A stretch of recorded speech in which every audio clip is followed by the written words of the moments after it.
আসসালামু আলাইকুম। তো আপনারা দেখেন স্ক্রিনে যে ভিডিওটি দেখাচ্ছে এই ভিডিওটি হচ্ছে দেখেন একটি কলা গাছে দুইটি কলার ছড়ি এসেছে। তো আসলে আপনারা দেখে অবাক হবেন, আশ্চর্য হবেন যে একটি কলা গাছে দুইটি কলার ছড়ি আসছে। তো আসলে খুবই আশ্চর্যজনক একটি ব্যাপার। তো অনেক আকস্মিক একটি ব্যাপার।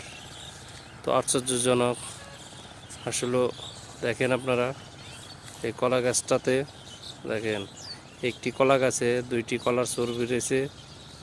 তো খুবই আশ্চর্যজনক, আল্লাহ তাআলার অশেষ নিয়ামক। তো আল্লাহ পাক নিয়ামক দান করেছেন। তো হাজার হাজার শুকরিয়া আল্লাহ তাআলাকে, লাখো লাখো শুকরিয়া। তো আকস্মিক একটি কলা গাছ দেখার জন্য তো লাখ লাখ শুকরিয়া, আল্লাহ তাআলার কাছে শুকরিয়া আদায় করছি। শুকর আলহামদুলিল্লাহ। ধন্যবাদ সকলকে। দেখেন আমি দেখানোর চেষ্টা করতেছি।